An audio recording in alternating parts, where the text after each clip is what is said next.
Let me speak wisely.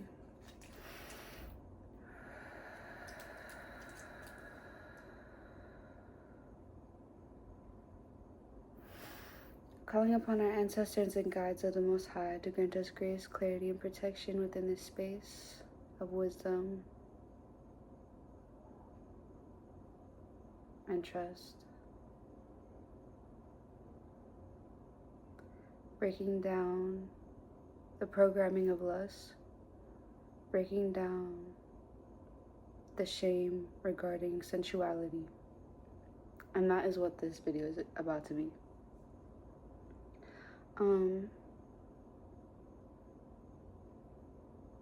When you think of the word erotic, what comes to mind?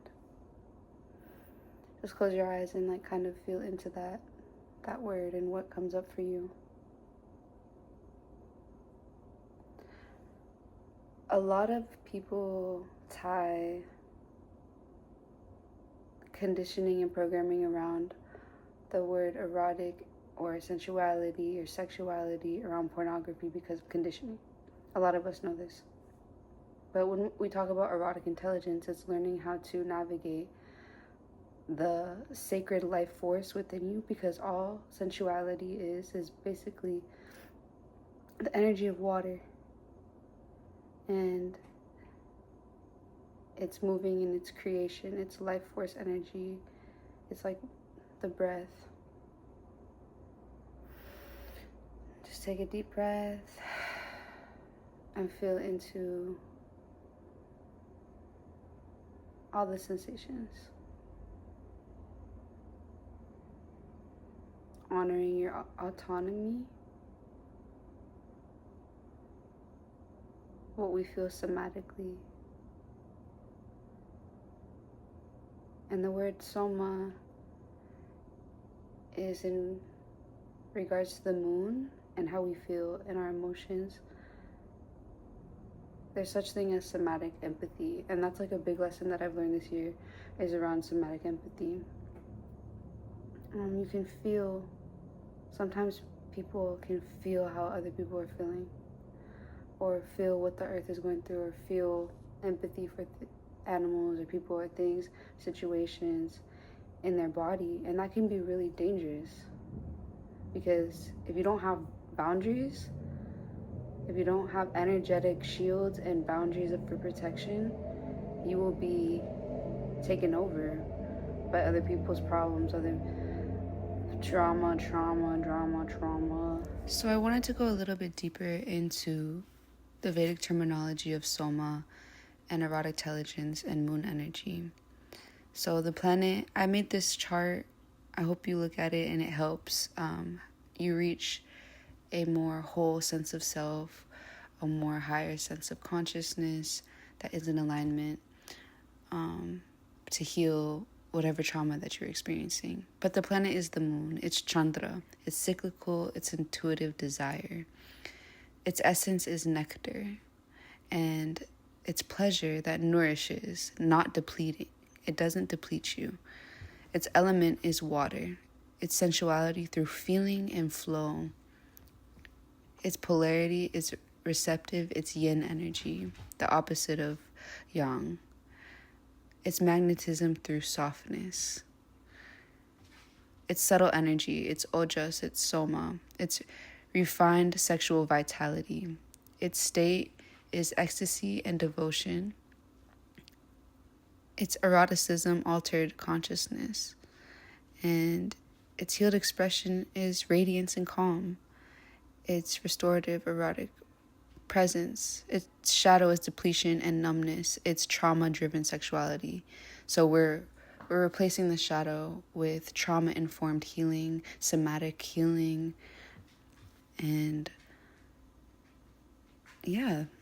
So Soma teaches us that erotic intelligence is not performance or excess. It's sacred nourishment moving at the pace of the moon. So as women, just as people in general, I shouldn't make it a gender thing because it's not, but there is certain conditionings that are pressured on to each other depending on who you are. what you identify as, what you identify with, what trauma that you've been through. And we can store those things in our body, and it can create shame. Some of the shame comes from religion, some of the shame comes from generational trauma. But learning how to navigate the shadows within sexuality and sensuality. The number that I pertain to sensuality and sexuality is 13 and 8. So in occult numerology, erotic intelligence moves through stages. 13 is initiation, sex that changes you. It's about the cycle of death and rebirth. It is also the tarot card number 13 is a death card. And we're talking about erotic intelligence in this case. So it's rebirth and death initiations. And 8 is power, reclaiming sovereignty and consent. 6 is pleasure. It's sensuality that feels safe and nourishing. We shouldn't shame so much. We cannot shame sex and sensuality. It causes so much illusions. It's about cultivating, creating a healthy relationship to sex. And sex doesn't always have to be the act of actual sex. There's intelligent intimacy. Erotic intelligence has to do with intimacy that's found in every form of life. And you don't have to be intimate with everybody because it's sacred. You have to choose what you want to do. Probably not gonna put this video anywhere, I don't know.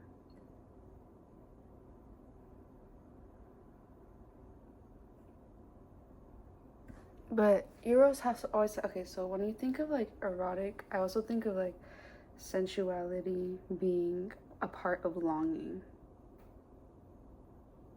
And that's what a lot of yogis try to dismantle, but have a healthy relationship to it. It's all about balance. Sometimes, I'm just thinking out loud, sometimes I think that people who go far into discipline, so far into discipline, where they're living within shame, but it's masked as discipline, are avoidant of facing their sacred sensuality. And that's what I've wanted to say for so long. And that's what I've been trying to say and express. But you can notice something and that person not be aware of that yet. And you can know that, and you might be noticing that because you do that yourself. Yep. And I definitely do that. I want to stay energetically protected. You have to realize how precious you are. Some people are ignorant to that. And if you overly extend yourself, people will take and take and take and take because they do not have the capacity to give back because they haven't reached that level yet. Soul level longing. Erotic intelligence is having soul level longing. It's not lust, but it also allows a level of lust because there's no shame there. But it's also boundaried. It's also like has morals, you know. It's the ache because it's intelligent. It's the ache in the chest, the longing for union, meaning, beauty, and transcendence. It's like not good because a lot of people mistake having empowerment by just giving their nani to everybody, but that's not always conducive to your highest self because just taking on other people's stuff is not worth it all the time. So Okay, in regards to what I was saying about intimacy, sacred intimacy requires vulnerability. You don't have to be intimate with everything, but you do have to understand the relationship that you have to life within itself is an intimate one. Your soul and this body is an intimate relationship. That's why some people are okay with being alone and not fucking with nobody, because it's already a lot and it's already overwhelming to reprogram and love on yourself. But you should love on yourself at your core.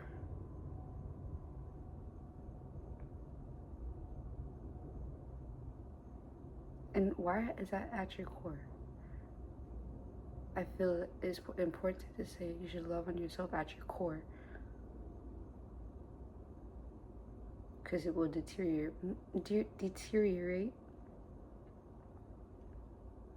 because your gut is your first brain. So you can long for something. You can long for something that isn't mentally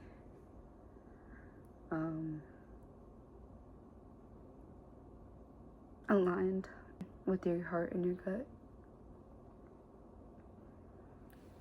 want. And that's what we're talking about, desire and cultivating a healthy relationship to our erotic self, our sensual self, our most natural state of being. So clearly I smoked weed in this video and I'm trying to remember everything, but I do want to talk about stopping self-betrayal and loving yourself at your core, because there's a difference between desire and compulsion. Desire can be healthy, because before we even come into this realm, we start off as a seed desire to know oneself. So when you don't love yourself deeply, desire becomes urgency, attraction becomes obsession, intimacy becomes survival. Core self-love lets desire be clean. You want, but you don't need. You feel, but you don't lose yourself. You can walk away without collapsing. That's erotic intelligence. It's not repression. It heals the core wound. I'm lovable if blah, blah, blah, blah. I'm going to search outside of myself until I feel loved, but it's never going to be enough because you don't love yourself. If you don't repair what internally is hurting, you'll keep replaying it externally with patterns, with partners, with teachers, with audiences, and systems. Core self-love rewrites the imprint that I am worthy before I perform, give, prove, or endure. It creates safety inside your body when you love yourself at the root. You actually get to heal your nervous system. Before we come into this creation, we are a seed. So it's a seed desire. It's a seed of innate longing to know oneself. And that's the intelligence part. It's to know oneself. Because what's the whole purpose of coming into this body in this form? There's energies outside of ourselves. The soul that we have within goes back to life force energy. It's never ending. It's always going to be ignited. It's always going to be strong. But you can ignite your soul even more. You can shine your light brighter by doing the practices of, I would say, yogic practices, but it's ancient, indigenous,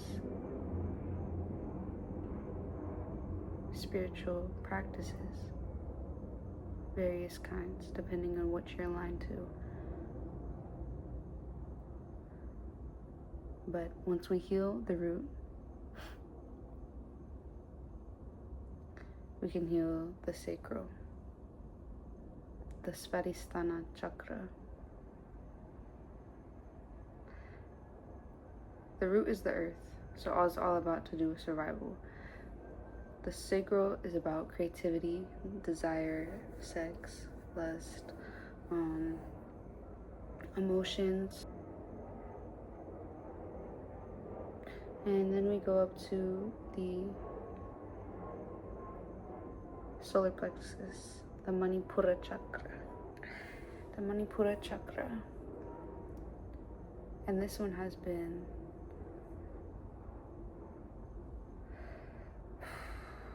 the Agni. This bija mantra for the Muladhara chakra is Ram. Ram, like Ram, Rararam.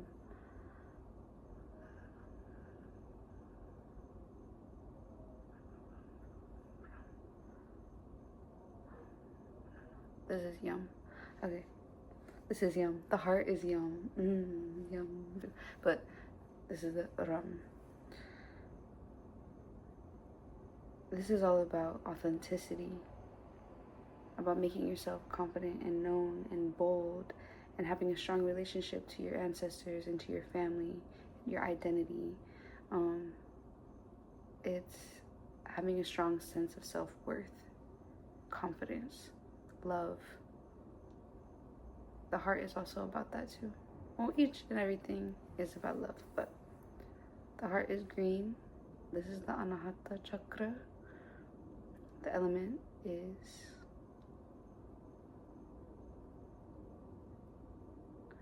earth, water, fire, air. Is this air? Oh my god. Is the heart chakra air? I forget. Pretty sure.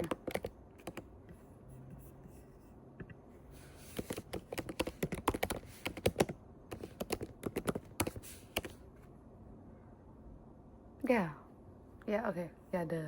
Anyways, I know this shit. Guys, I went to school for this stuff. Anyway, so Anahata chakra is air. And then throat, air, ether, ajna, sahasrara. So we got all these points. And now I'm going to all the whole chakra system, and I'm not going to go deep into that, but we got 72,000 pathways within our body, and this is actually kind of significant to what we're talking about, because we're talking about soma, what we feel in our body, healing trauma within our body so that we can reach higher states of consciousness. So we have to clear the pathways, clear the nadis within our body so we can be free. But where these pathways, when you could think of these pathways as neurotransmitters. And so sometimes you get nervous system issues because your pathways are blocked. It's very, very simple. So that's what that is. And where these nerves cross can create bundles of energy circles, and wheels. And that's where there's chakras. We actually have more chakras than the 7 or 8 or 9. We have so much, like, you know? But these are just the main because these are on the Sushumna. Got the Ida and the Pingala, the left and right hemispheres of the body, the masculine and feminine sides of the body. And then we have the Sushumna, the midline. So this is where all the main nadis, and that's where the main ones cross the strongest, because it's in the middle where we need to find peace, where we need to find harmony. And that's where Kundalini comes, and it goes up the spine, going through the chakras, and then you know, and then once you have the prana to activate and you heal your gut, you heal, you know, do all the things, the discipline and the cycles to heal all that. And we can go deeper into that because we will. But we're talking about erotic intelligence. But we'll talk about the clairs, okay? I'll talk about the clairs. We have a clairaudience, clairsentience, claircognizance, clair, whatever it is when you smell things. Those are the clairs. some people or clairvoyant is when you see things. So you can see things. These are all things that we have innately within us, but we forget that we have. And you don't have to watch this video if you know all these things and you want to be a know-it-all. I'm just trying to remind y'all that we are more capable than we know. There's higher intelligences that want to talk to us, but we dim our light and be distracted because we lack the discipline to get rid of addictions. So we need to really up our game on that shit. And this shit's not a game. This is real life. Like, this is real shit. So we can have fun and play and have fun.